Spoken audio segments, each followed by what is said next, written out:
Well, welcome to another show of IRM, India Revival Mission, a show on which we debate, deliberate, discuss, and also ideate what can be done to bring India back on the growth map. The economy has made a comeback. The ability of the consumer to hold on and to generate demand has been quite stunning. And the fact that corporates who were up until now shying away from committing to any kind of an capex, they've also started indicating that the best for Indian economy is yet to come. From Ultratech to Hindalco, from MRF to HDFC Group, all corporates are indicating that the worst is behind us and India is indeed likely to make a strong comeback. So it gives me great pleasure to invite on this edition of IRM, India Revival Mission, Ms. Vibha Padalkar, Managing Director and CEO with HDFC Life. She joins us live on the show. Vibha, good morning. Thank you for joining us. Historically, when we've met, we've always focused our interaction in and around HDFC Life. But today, let's talk about the insurance sector. And I'm going to take the clock back to what happened to the economy in the month of March, April and May because of pandemic. From there to here, the economy has made a comeback. Insurance sector has made a comeback. This is a sector where some would argue a lot has changed in terms of dynamism and in terms of proposition. Somewhere, are you secretly happy that COVID in a sense has rebooted insurance sector per se? So good morning. Not really secretly happy because a pandemic or a crisis does bring about a lot of misery. But I would say that it's exactly like it said, never waste a good crisis, never waste a good pandemic. Not a lot we can do about the pandemic, but this is that inflection moment, and insurers have only ourselves to blame if we don't again reinforce the core need to protect. And that's exactly what we're doing right now.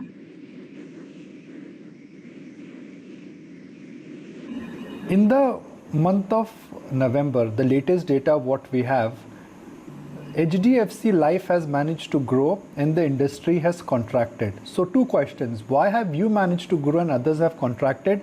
And if I look at the year-on-year numbers also, HDFC Life has also contracted. Yeah. In fact, when you look at the WRP numbers, the weighted receipt premium number, we have actually grown. What has caused the degrowth overall is on total premium, and that's because of group. But let me just walk you through some of the numbers. So, for the month of November, like you said, we grew 20% versus a overall degrowth in the private sector by 7%. And this has caused the kind of market share expansion because of the month-on-month growth that we have seen. On a year-to-date basis also we have grown, and we have grown by 9%, and that's the correct number because this is weighted receipt premium, and adding group with retail is somewhat apples and oranges, and also adding single premium with regular premium is again the same thing. So the right metric would be WRP. It's kind of a proxy for annualized premium equivalent, and so that has grown by a mile. So on a year-to-date basis, we have grown 9% versus an sector degrowth of 8%. And every month has been good. The other noteworthy point is that we had a huge base effect, wherein every month we had grown anything between 30% to about 50%, and that's why even without COVID, this would have been a tall ask. And against that, we have grown well. The other important factor is that the number of policies sold has also grown. So we are just covering more lives than only increasing the ticket size. So we're reasonably satisfied that against the pandemic, we were able to, through digital, engage with customers remotely and be able to continue. Apart from perhaps the first 1.5 months, we were able to recover lost ground.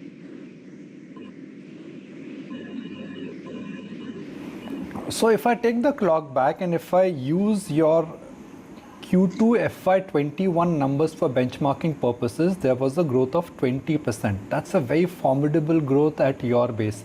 Can I say that those numbers, barring one quarter here or there, the long-term trend line is going to be hugging that number of 20%, 25%?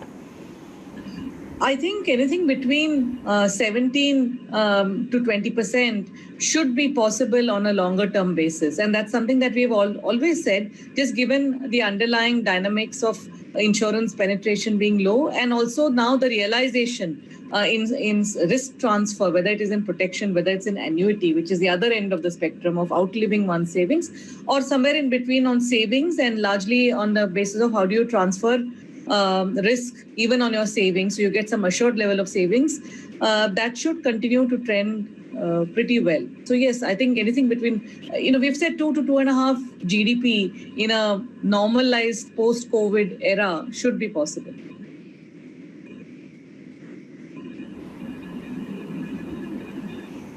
Okay. Are you growing because you're gaining market share, or are you growing because the market is increasing? So clearly the market overall has degrown. So despite that, our growth is there. So I think and the fact that we're gaining market share means that we are growing faster than what the market is growing. And that I think is three-pronged. One is because we have all the products and truly deeply penetrated in our sales system, because one can have products, but the sales are not convinced about selling certain type of products and not able to switch based on macro. Second is in terms of the overall tech journey. So helped us in terms of the digital outreach in both in terms of new business and in terms of how do you service your customers. And the third aspect is in terms of innovation. So how do you continuously innovate because of very fast changing customer needs?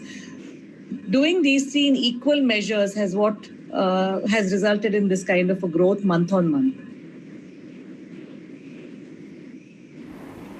HDFC Life is a conservative firm. I know your assumptions and forward-looking comments. If a conservative firm is saying that we will grow at 20%, how should one read into it?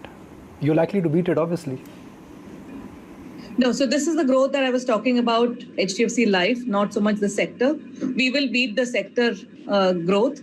What the sector growth will be, I think as a sector, we should grow somewhere around 15% on a normalized basis.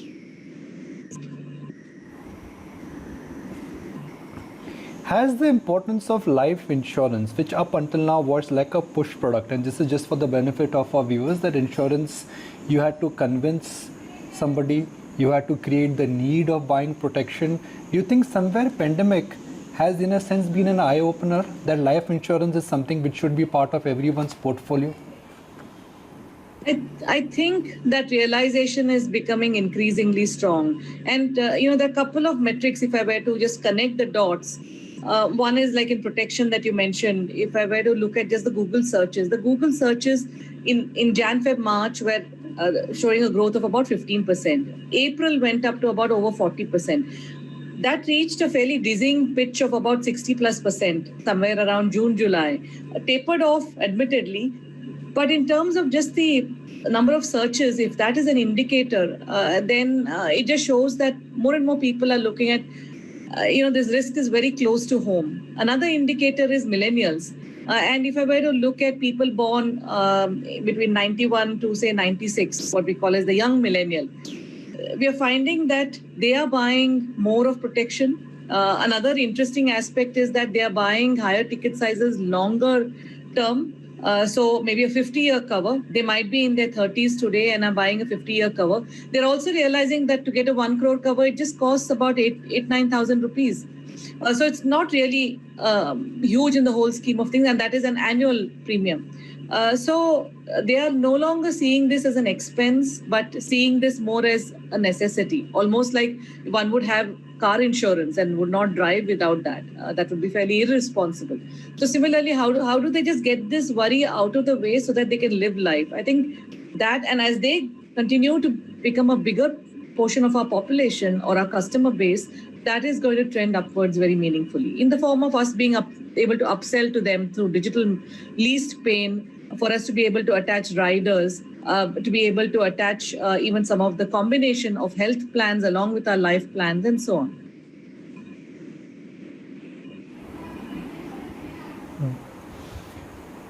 How exactly have you adopted technology in this COVID environment? Because now to physically get somebody to get a medical checkup done, now for the agent to perhaps personally meet and deliver a policy, these are challenges, but you're still growing. I'm assuming this is largely because of technology. So whatever you've adopted on technology in terms of distribution, are these radical and permanent savings which you will have? Savings will follow, but right now the focus is on getting the reach. So reach in terms of both customers to service them virtually and also new customers for us to acquire them. And the third part is that the new ecosystem partners that we have, which are entirely digital journeys. And these are in various, whether the telecom distributors or the fintech distributors and some other internet-only retail distributors and so on.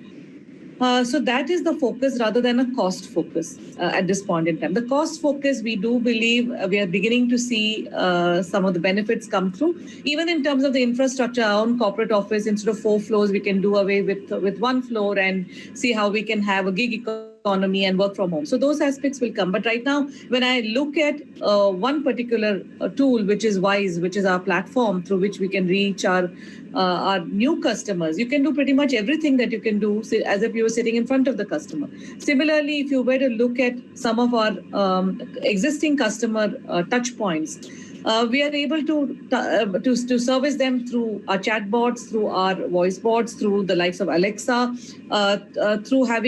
we've launched Avatar. Avatar is a virtual persona rather than having an in-person, which means that I can have a much smaller branch for somebody who really wants to walk in, or they can walk in and then connect with an avatar in one of the metros rather than having a lot of people all over India without dropping any aspects of customer service. And we are finding that when you make it easy for the customer, he or she actually prefers to do it in the comfort of their homes or in their time. A lot of us transact on a Sunday, late night, rather than being asked to physically go somewhere in the time that suits the corporate. Rather than the customer. So how do we consumerize technology becomes very core to how HDFC Life is thinking. When internet banking came in, the whole cost of branches got rebooted. And today digital transactions have made cost of transactions very different for the banking sector. Has COVID done the same for you in terms of adaptation of technology and your distribution and the whole agent network? 120%, because when you look at especially agency network, and we were frankly a little bit surprised, and these are all preconceived notions about use of technology. But really it was my agency channel and our agents, we have 100,000 plus agents, and the adoption of this and embracing this sometime around June, July started happening. I think when the realization that COVID is here to stay, there's nothing like let's wait for COVID to get over. We have to learn to live with it. If not COVID, something else. And so this adoption started increasing. Also in terms of us onboarding new agents became extremely easy because of the technology that we had.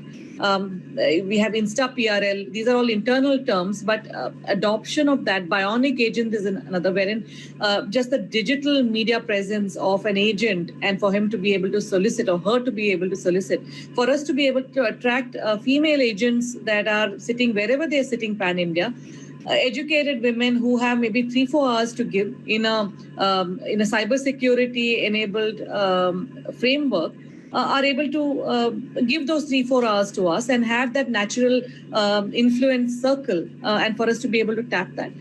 Similarly, in the broker channel, wherein a lot of our brokers and smaller corporate agents are adopting technology, have already done that. You also mentioned about overall, if I were to look at just our core online channel, that was about 10 to 12%, very core to what we call online. But today, if I were to look at our biggest bank assurance distributor, HDFC Bank, and some of the other valued partners, whether it is a Saraswat Bank, Yes Bank, a whole host of them, RBL and so on. Bandhan is a new kid on the block, DCB, which all of them are moving towards online. So while we might tag them as a traditional insurance partner, but really the journey is online. most of it and increasingly online, because the banks are also, like you said, focusing on digital and online transactions. And as a result, we are also seeing a lot of traffic increasing through these modes. Your guidance of a late teen growth, does that include a recovery in the ULIP market? Is it only organic growth which you are committing to? Because in the past also HDFC Life has tried to acquire an insurance business. Are you including inorganic growth in the guidance for next couple of years? So in your two questions, ULIPs will bounce back, I think, rebound back, I think, especially when the markets start doing better. And we do believe there's a place under the sun in a controlled manner for people with slightly higher risk appetite to buy unit-linked products. And also from our own point of view, because persistency can take a beating after 5 years because of end of lock-in period. But for us to catch that demand as there's a continued revival in the markets. In my guidance, the 17% that I mentioned is without including any acquisitions. This is all organic growth. If there was inorganic growth that actually materializes, then it should be meaningfully higher. I also see, just to preempt your question in terms of inorganic growth, there has been not a single M&A ever in the Indian life insurance space, and it's complicated. But having said that, over the longer term, I do see a congregation of share. So today, about 88% of the market share is just the top 10 players. So when you look at the others, there will be a distribution challenge that will continue to be faced. And entities will come up. Now, whether it's a stake sale or whether it's a franchise sale, we'll have to see. But we have the balance sheet, we have the appetite, and we will do this if it's meaningfully accretive to us.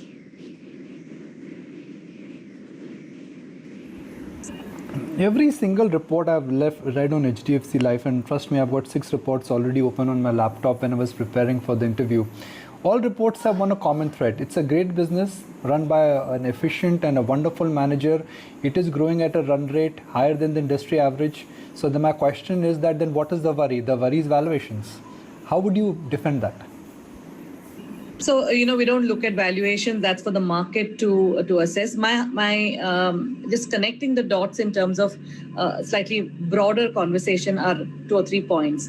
One is when we look at some of the Asian players, when they were 18, 20-year-old, the valuations and EV multiples were not very different to where HDFC Life is today. Second is that when you look at $100 billion companies in some of those markets, India is still very, very small. So there is a huge potential to grow. I think some of the valuations are reflecting that. Third aspect is that the balance approach that HDFC Life has demonstrated time and again its ability to withstand shocks. It could be in terms of macro, it could be in terms of a pandemic, it could be some regulatory changes that impact the business model, it could be just in terms of changing customer preferences, new opportunities on digital, and so on. And this is deeply ingrained and helps us. It's like a shock absorber of the company. And the last point is the management team that you mentioned. There are no secondees from anywhere else. And the fortunes of the management team reside with HDFC Life. And hence all the decisions and the skin in the game, I think, are infinitely higher. And so it is really a combination of all those factors. And the fact that our strategy has not wavered over the past several years. There's crystal clear in terms of investors on what is our strategy. There is no confusion amongst our sales team that are you suddenly driving protection? Are you suddenly driving top line? Now you're talking about bottom line. And now suddenly you're saying that I will sell this kind of product when perhaps a few quarters ago you said you don't trust that product or don't like that product and so on. I don't think there's been a single yo-yoing on what is our strategy. And I think all of that together gives a lot of comfort to the market. IRDA said that they are not considering a ban on credit life policies, but they've not said they will never consider it. What is the importance of credit life policies for HDFC Life? In the whole scheme of things, it's an important part, but not all our eggs. Again, in the spirit of balance of whatever we do, it is an important part. But even within that, just to deconstruct why is credit life important. And let me start off with MFI. The growth of MFI today, I think, has been supported very ably by also credit life.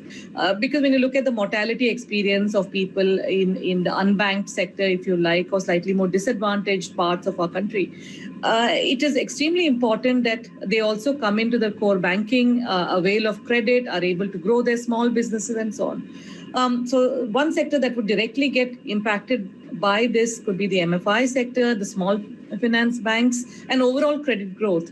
It's very, very important that the borrower does not leave liabilities to his spouse and kids. This could set back a family by at least one generation, but often by two generations.